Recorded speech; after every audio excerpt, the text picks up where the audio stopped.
वाहिगुरू जी का खालसा वाहिगुरू जी की फतेह। दो चार गल्लां करनियां सी।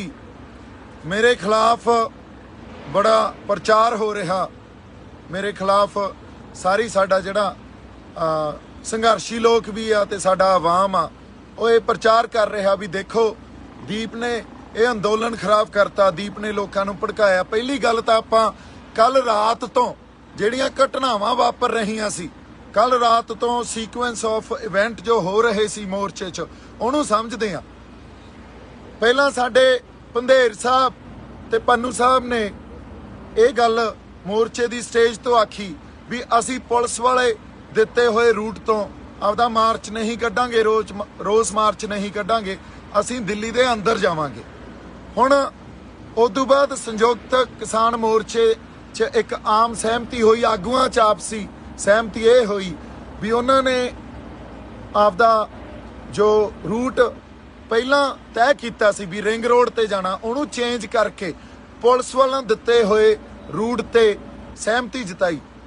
ਉਸ ਵੇਲੇ ਵੀ ਤੁਸੀਂ ਮੇਰੇ ਸਾਰੇ ਵੀਡੀਓ ਦੇਖ ਲਓ, ਉਹਦੇ 'ਚ ਇਹ ਗੱਲ ਕਹੀ ਗਈ ਆ ਵੀ ਇੱਕ ਸਾਂਝਾ ਫੈਸਲਾ ਲੈ ਲਓ, ਕਿਉਂਕਿ ਸੰਗਤ ਦਾ ਜਿਹੜਾ ਰੌਂ ਆ, ਸੰਗਤ 'ਚ ਜਿਹੜਾ ਇਸ ਟਾਈਮ ਸੰਗਤ ਦਾ ਫੈਸਲਾ ਉਹ ਕੁਛ ਹੋਰ ਆ, ਸੰਗਤ ਦੇ ਜਜ਼ਬਾਤ ਆ ਜਿਹੜੇ ਕੁਛ ਹੋਰ ਆ, ਪਰ ਜੋ ਸਾਡੇ ਆਗੂ ਸਾਹਿਬਾਨ ਤੈਅ ਕਰੀ ਪਏ ਆ ਉਹ ਕੁਛ ਹੋਰ ਆ।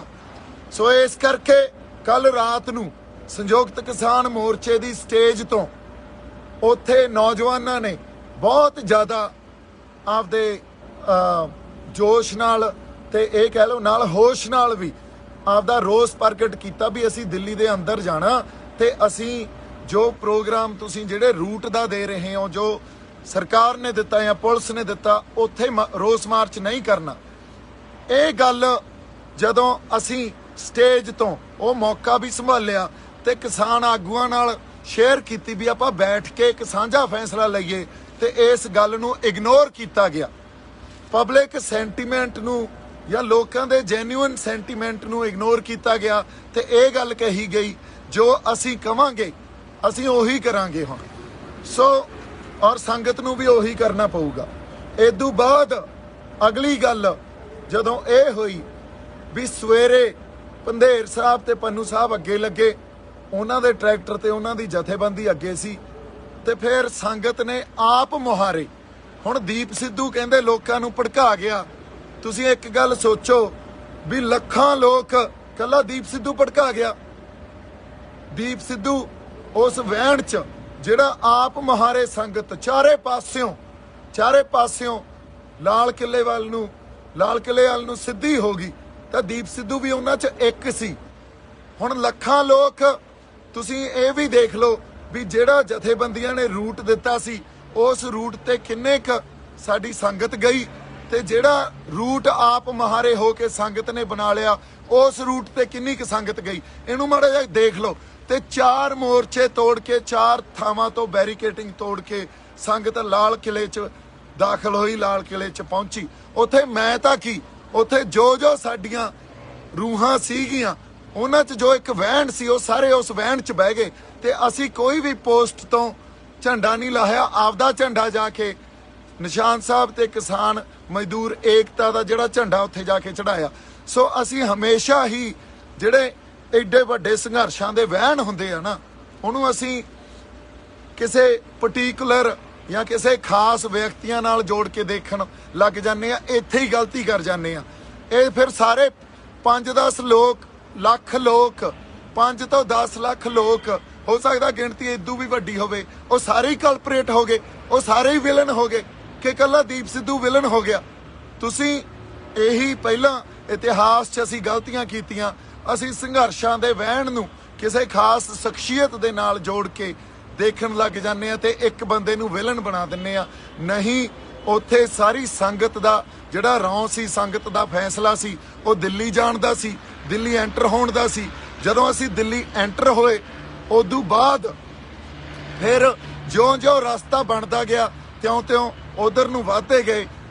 ਜਦੋਂ ਮੈਂ ਲਾਲ ਕਿਲੇ ਪਹੁੰਚਿਆ ਮੇਰੇ ਖਿਆਲ 'ਚ ਉੱਥੇ ਘੱਟੋ ਘੱਟ ਲੱਖ ਬੰਦੇ ਤੋਂ ਵੱਧ ਇਕੱਠ ਆਲਰੇਡੀ ਸੀਗਾ। ਸੋ ਮੇਰੇ ਕਿਸੇ ਵੀਡੀਓ 'ਚ ਜਾਂ ਕਿਸੇ ਹੋਰ ਵੀਡੀਓ 'ਚ ਵੀ ਇਹ ਦਿਖਾ ਦਿਓ ਵੀ ਦੀਪ ਸਿੱਧੂ ਸਾਰੇ ਨੂੰ ਅੱਗੇ ਲੱਗ ਕੇ ਲਾਲ ਕਿਲਾ ਲੈ ਗਿਆ ਹੋਵੇ। ਮੈਂ ਚਲੋ ਸਾਡੇ ਲੋਕ ਤਾਂ ਭੋਲੇ ਆ, ਉਹਨਾਂ ਨੂੰ ਜੋ ਤੁਸੀਂ ਗੱਲ ਕਹੋਗੇ ਕਈ ਵਾਰੀ ਮੰਨ ਲੈਂਦੇ ਆ, ਪਰ ਜਿਹੜੇ ਸਾਡੇ ਇੰਟੈਲੈਕਚੁਅਲਸ ਵੀ ਆ, ਜਿਹੜੇ ਗੱਲਾਂ ਨੂੰ ਸਮਝਦੇ ਆ, ਉਹ ਵੀ ਇਹ ਗੱਲਾਂ ਕਰੀ ਜਾਂਦੇ ਆ। ਤਾਂ ਇਸ ਗੱਲ ਦਾ ਤਾਂ ਅਫਸੋਸ ਹੀ ਕੀਤਾ ਜਾ ਸਕਦਾ।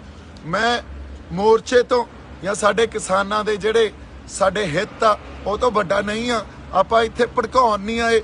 ਹਮੇਸ਼ਾ ਜਦੋਂ ਜਦੋਂ ਇਤਿਹਾਸ 'ਚ ਕੋਈ ਇਹੋ ਜਿਹੀਆਂ ਘਟਨਾਵਾਂ ਵਾਪਰਦੀਆਂ, ਉਸ ਵੇਲੇ ਇੱਕੋ ਹੀ ਗੱਲ ਕਹੀ ਜਾਂਦੀ ਆ, ਫਲਾਣੇ ਬੰਦੇ ਨੇ ਭੜਕਾਤਾ। ਨਹੀਂ, ਉਹ ਇੱਕ ਵਹਿਣ ਹੁੰਦਾ। ਉਸ ਵਹਿਣ 'ਚ ਹਰ ਕੋਈ ਵਹਿ ਜਾਂਦਾ। ਜਿਵੇਂ ਮੈਂ ਵਹਿ ਗਿਆ, ਜਿਵੇਂ ਬਾਕੀ ਸਾਡੇ 5 ਲੱਖ 10 ਲੱਖ ਲੋਕ ਵਹਿ ਗਏ, ਇੱਕ ਵਹਿਣ ਸੀ ਉਹ। ਸੋ ਉੱਥੇ ਕੋਈ ਵੀ ਹੁੰਦਾ ਉਹੀ ਕਰਦਾ ਜੋ ਅਸੀਂ ਕਰਨ ਗਏ ਸੀ। ਤੇ ਅਸੀਂ ਕਿਸੇ ਜਗ੍ਹਾ ਜਾ ਕੇ ਆਪਦੀ ਆਵਾਜ਼ ਬੁਲੰਦ ਕਰਾਂਗੇ, ਸਿੰਬੋਲਿਕਲੀ ਨਿਸ਼ਾਨ ਸਾਹਿਬ ਤੇ ਕਿਸਾਨੀ ਦਾ ਝੰਡਾ ਲਾਵਾਂਗੇ। ਔਰ ਤਿਰੰਗਾ ਦਾ ਪਿੱਛੇ ਝੂਲ ਰਿਹਾ, ਇੱਥੇ ਸਾਡੇ ਪੰਥ ਮਹਾਰਾਜ ਦੇ ਨਿਸ਼ਾਨ ਝੂਲ ਰਹੇ ਆ, ਕਿਉਂਕਿ ਸਾਡੇ ਮੋਰਚੇ 'ਚ ਦੇਖ ਲਓ ਤੁਸੀਂ, ਨਿਸ਼ਾਨ ਸਾਹਿਬ ਤੇ ਕਿਸਾਨੀ ਦੇ ਝੰਡੇ ਹੀ ਆ ਨਾ, ਹੋਰ ਤਾਂ ਸਾਡੇ ਕੋਲੇ ਕੁਛ ਨਹੀਂ ਆ। ਸੋ ਆਪਾਂ ਕੋਈ ਹਿੰਸਾ ਨਹੀਂ ਕੀਤੀ, ਕਿਸੇ ਨੂੰ ਨਹੀਂ ਭੜਕਾਇਆ। ਅਸੀਂ ਕਿਹੜਾ ਕਿਸੇ ਨੂੰ ਮਾਰਨ ਗਏ ਸੀ? ਸਾਡੇ ਖਾਲੀ ਹੱਥ ਸੀ, ਹੱਥਾਂ 'ਚ ਝੰਡੇ ਸੀ ਤੇ ਟਰੈਕਟਰਾਂ ਤੇ ਕਾਰਾਂ ਤੇ ਅਸੀਂ ਗਏ ਆ। ਹੁਣ ਤੁਸੀਂ ਦੇਖੋ, ਇਹਨੂੰ ਹਿੰਸਕ ਕਹੋਗੇ। ਮੈਂ ਕਿੱਦੇ ਦਾ ਇੱਕ ਗੱਲ ਕਹੀ ਜਾਣਾ। ਹਾਂਜੀ, ਬਾਕੀ ਅਸੀਂ ਜਾਬਤੇ 'ਚ ਰਹੇ ਆ, ਕਿਸੇ ਨੂੰ ਕਿਸੇ ਪਬਲਿਕ ਪ੍ਰਾਪਰਟੀ ਨੂੰ ਨੁਕਸਾਨ ਨਹੀਂ ਪਹੁੰਚਾਇਆ। ਜੇ ਸਾਡੇ ਤੇ ਅੱਗੋਂ ਉਹਨਾਂ ਨੇ ਕੋਈ ਲਾਠੀ ਚਾਰਜ ਕੀਤਾ ਜਾਂ ਹਮਲਾ ਕੀਤਾ, ਉਹਦਾ ਮਾੜਾ ਮੋਟਾ ਕਿਸੇ ਨੇ ਜਵਾਬ ਦਿੱਤਾ, ਪਰ ਕੋਈ ਪਬਲਿਕ ਪ੍ਰਾਪਰਟੀ ਨੂੰ, ਕਿਸੇ ਪੁਲਿਸ ਫੋਰਸ ਨੂੰ ਅਸੀਂ ਨੁਕਸਾਨ ਨਹੀਂ ਪਹੁੰਚਾਇਆ। ਕਿਤੇ ਹੋਰ ਛੋਟੀ ਮੋਟੀ ਘਟਨਾ ਕੋਈ ਹੋ ਗਈ ਹੋਵੇ, ਆਪਸੀ ਬਹਿਸਬਾਜ਼ੀ ਹੋ ਗਈ ਹੋਵੇ, ਉਹਦੇ ਲਈ ਵੀ ਅਸੀਂ ਇਹ ਕਹਿੰਦੇ ਆ ਵੀ ਐਡੇ ਵੱਡੇ ਅੰਦੋਲਨ 'ਚ ਕਈ ਵਾਰੀ ਆਪਸੀ ਇਹ ਗੱਲ ਵਾਪਰ ਜਾਂਦੀ ਆ। ਪਰ ਓਵਰਆਲ ਤੁਸੀਂ ਦੇਖ ਲਓ, ਕੋਈ ਕਿਸੇ ਲੁੱਟ ਖਸੁੱਟ 'ਚ ਨਹੀਂ ਪਏ, ਕਿਸੇ ਪ੍ਰਾਪਰਟੀ ਨੂੰ, ਕਿਸੇ ਵਿਅਕਤੀ ਨੂੰ ਨੁਕਸਾਨ ਨਹੀਂ ਪਹੁੰਚਾਇਆ। ਉੱਥੇ ਜਾ ਕੇ ਅਸੀਂ ਸਿੰਬੋਲਿਕਲੀ ਇੱਕ ਆਪਦਾ ਰੋਸ ਦਰਜ ਕੀਤਾ। ਇੰਨੀ ਕੁ ਗੱਲ ਸੀ। ਇੱਥੇ ਕੋਈ ਭੜਕਾ ਕੇ ਨਹੀਂ ਲੈ ਕੇ ਗਿਆ। ਕੱਲਾ ਦੀਪ ਸਿੱਧੂ ਨਹੀਂ ਸੀ, ਉੱਥੇ ਲੱਖਾਂ ਲੋਕ ਸੀ। ਤੁਸੀਂ ਜੇ ਸੰਘਰਸ਼ਾਂ ਨੂੰ ਇੰਨੀ ਤੰਗ ਨਜ਼ਰੀ ਨਾਲ ਦੇਖਣ ਲੱਗ ਜਾਓਗੇ ਵੀ ਦੀਪ ਸਿੱਧੂ ਭੜਕਾ ਕੇ ਲੈ ਗਿਆ, ਤਾਂ ਮੈਨੂੰ ਲੱਗਦਾ ਫਿਰ ਇਹ ਸਾਡੇ ਲਈ ਕੋਈ ਬਾਹਲੀ ਵਧੀਆ ਗੱਲ ਨਹੀਂ ਆ। ਫਿਰ ਤਾਂ ਇਤਿਹਾਸ ਤੋਂ ਅਸੀਂ ਕੁਝ ਵੀ ਨਹੀਂ ਸਿੱਖਿਆ, ਅੱਜ ਤੱਕ ਇਤਿਹਾਸ ਤੋਂ ਕੁਝ ਵੀ ਨਹੀਂ ਸਿੱਖਿਆ। ਸੋ ਮੈਂ ਬੇਨਤੀ ਕਰਦਾ ਸਾਡੇ ਜਿਹੜੇ ਸਾਰੇ ਸੰਘਰਸ਼ੀ ਬੰਦੇ ਆ ਤੇ ਕਿਸਾਨ ਜਥੇਬੰਦੀਆਂ ਦੇ ਆਗੂਆਂ ਨੂੰ, ਹੁਣ ਖਾਸ ਕਰਕੇ, ਵੀ ਤੁਸੀਂ ਬੜਾ ਕੁਝ ਮੇਰੇ ਖਿਲਾਫ ਬੋਲ ਰਹੇ ਹੋ, ਤੁਸੀਂ ਬੜਾ ਕੁਝ ਇਹ ਪ੍ਰਚਾਰ ਕਰ ਰਹੇ ਹੋ ਵੀ ਦੀਪ ਸਿੱਧੂ ਗਦਾਰ ਆ, ਦੀਪ ਸਿੱਧੂ ਬੀਜੇਪੀ ਦਾ ਬੰਦਾ, ਦੀਪ ਸਿੱਧੂ ਆਰਐਸਐਸ ਦਾ ਬੰਦਾ। ਇੱਕ ਗੱਲ ਸੋਚੋ, ਤੁਸੀਂ ਸੰਗਤ ਦੇ ਜਿਹੜੇ ਸੈਂਟੀਮੈਂਟਸ ਹੀ ਨਹੀਂ ਅੱਜ ਤੱਕ ਸਮਝੇ, ਤੇ ਤੁਸੀਂ ਵੀ ਉਹੀ ਗੱਲ ਕਰ ਰਹੇ ਹੋ ਜੋ ਸਰਕਾਰ ਗੱਲ ਕਰਦੀ ਆ ਵੀ ਇਹ ਸ਼ਰਾਰਤੀ ਅਨਸਰ ਆ, ਇਹਨਾਂ ਲੋਕਾਂ ਨੂੰ ਸ਼ਰਾਰਤੀ ਅਨਸਰ ਕਹਿ ਦੇਣਾ, ਇਹਨਾਂ ਨੂੰ ਅੱਤਵਾਦੀ ਕਹਿ ਦੇਣਾ। ਇੱਥੇ ਸਾਰੇ ਕਿਸਾਨ ਆ, ਸਾਰੇ ਆਪਦੇ ਇੱਕ ਜਾਬਤੇ 'ਚ ਰਹਿ ਕੇ ਪੀਸਫੁਲ ਰੋਸ ਜਤਾਉਣ ਗਏ ਸੀ। ਕੋਈ ਸ਼ਰਾਰਤੀ ਅਨਸਰ ਨਹੀਂ ਆ। ਇੱਕ ਬਹਾਓ ਹੁੰਦਾ ਅੰਦੋਲਨ ਦਾ, ਉਸ ਬਹਾਓ 'ਚ ਜਾ ਕੇ ਸੰਗਤ ਨੇ ਆਪ ਮੁਹਾਰੇ ਜੋ ਕੀਤਾ ਉਹ ਕੀਤਾ, ਕਿਉਂਕਿ ਸਾਡੀ ਲੀਡਰਸ਼ਿਪ ਜਿਵੇਂ ਸਰਕਾਰ ਨਹੀਂ ਸਮਝਦੀ, ਉਵੇਂ ਸਾਡੀ ਲੀਡਰਸ਼ਿਪ ਵੀ ਜਿਹੜੇ ਜੈਨੂਇਨ ਸੈਂਟੀਮੈਂਟਸ ਆ ਸੰਗਤ ਦੇ, ਉਹਨੂੰ ਨਹੀਂ ਸਮਝਦੀ। ਜੇ ਸਮਝਦੀ ਹੁੰਦੀ ਤਾਂ ਕੱਲ ਰਾਤ ਨੂੰ ਸਾਰਿਆਂ ਨਾਲ ਬੈਠ ਕੇ ਮੀਟਿੰਗ ਕਰਕੇ ਇੱਕ ਸਾਂਝਾ ਫੈਸਲਾ ਲਿਆ ਜਾਂਦਾ। ਮੇਰੀਆਂ ਕੱਲ ਤੱਕ ਦੀਆਂ ਪੋਸਟਾਂ ਦੇਖ ਲਓ, ਤੇ ਮੈਂ ਹੁਣ ਵੀ ਕਹਿ ਰਿਹਾ ਵੀ ਅਸੀਂ ਏਕੇ 'ਚ ਰਹੀਏ। ਅਸੀਂ ਅੰਦੋਲਨ ਨੂੰ ਬਰਬਾਦ, ਜਾਂ ਇਹਨੂੰ ਕਹਿ ਲਓ ਵੀ ਅਸੀਂ ਇਹਨੂੰ ਕਿਸੇ ਢੰਗ ਨਾਲ ਖਰਾਬ ਨਾ ਕਰ ਲਈਏ, ਇੱਕ ਦੂਜੇ ਤੇ ਦੂਸ਼ਣਬਾਜ਼ੀ ਨਾ ਲਾਓ। ਅਸੀਂ ਏਕੇ 'ਚ ਰਹੀਏ, ਜਾਬਤੇ 'ਚ ਰਹੀਏ।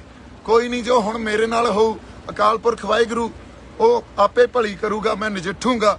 ਸੋ ਬਾਕੀ ਤੁਸੀਂ ਸਾਰੇ ਚੜ੍ਹਦੀ ਕਲਾ 'ਚ ਰਹੋ, ਏਕੇ 'ਚ ਰਹੋ, ਉਸ ਅਕਾਲ ਪੁਰਖ ਵਾਹਿਗੁਰੂ ਤੇ ਭਰੋਸਾ ਰੱਖੋ। ਜੋ ਉਹਨੇ ਕੀਤਾ ਠੀਕ ਕੀਤਾ, ਜੋ ਕਰੂਗਾ ਠੀਕ ਹੀ ਕਰੂਗਾ। ਵਾਹਿਗੁਰੂ ਜੀ ਕਾ ਖਾਲਸਾ, ਵਾਹਿਗੁਰੂ ਜੀ ਕੀ ਫਤਿਹ।